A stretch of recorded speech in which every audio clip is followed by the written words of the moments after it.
Kami tentunya kan saya sudah katakan selalu menyambut baik siapapun, merek apapun yang ingin membuat mobil listrik di Indonesia atau berinvestasi pada umumnya di Indonesia untuk katakanlah memproduksinya dan lain-lain. Nah, cuma yang kita harus sangat juga perhatikan adalah mobil listrik ini harganya pada saat ini, ya kan, walaupun sudah dibebaskan pajak-pajaknya, dalam hal ini bea masuk, PPNBM, lalu bea balik nama dan lain-lain sudah dibebaskan, itu harganya kan masih ada di kisaran 600 jutaan. Nah, sedangkan di Indonesia ini pangsa pasar yang terbesar itu adalah mobil-mobil dengan harga yang tadi saya katakan 300 juta ke bawah, 250 juta ke bawah. Sehingga saya katakan bahwa sulit untuk katakanlah menjual mobil listrik dengan harga 600 juta kepada seseorang yang tadinya mau beli mobil dengan harga hanya 250 juta. Ya nggak cukup kan uangnya. Satu, kedua daya beli atau dia nggak sanggup cicil juga kan dengan katakanlah harga 600 juta tadi. Nah, dengan pemerintah sudah mengumumkan dan kita tahu semua bahwa pemerintah telah menandatangani MOU, adanya pabrik mobil, pabrik yang akan membuat baterai mobil listrik, itu adalah salah satu komponen utama daripada mobil listrik di dalam negeri. Ya tentunya kita berharap bahwa dengan adanya pabrik-pabrik tersebut, beberapa komponen yang diperlukan untuk membangun mobil listrik tadi bisa diproduksi di dalam negeri. Dan kalau bisa diproduksi di dalam negeri, kemungkinan besar harga komponen tersebut akan bisa turun. Sehingga tadi kalau harganya tadi sekali ini masih 500-600 juta, mungkin nanti bisa turun kan?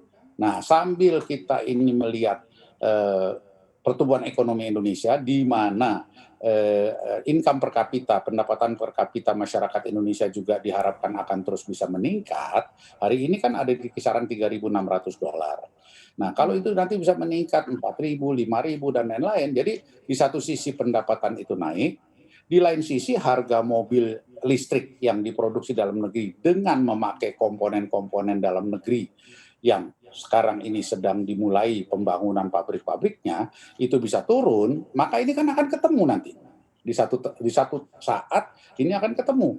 Nah, disitulah nanti terjadi, katakanlah penjualan kendaraan listrik yang besar jumlahnya, ya kan, masyarakat kita juga mampu membelinya dan lain-lain. Nah, Kira-kira disitulah yang harus nanti terjadi dipersiapkan juga Indonesia apa sih Pak Yongki supaya bisa jadi basis produksi mobil listrik juga nih di tanah air?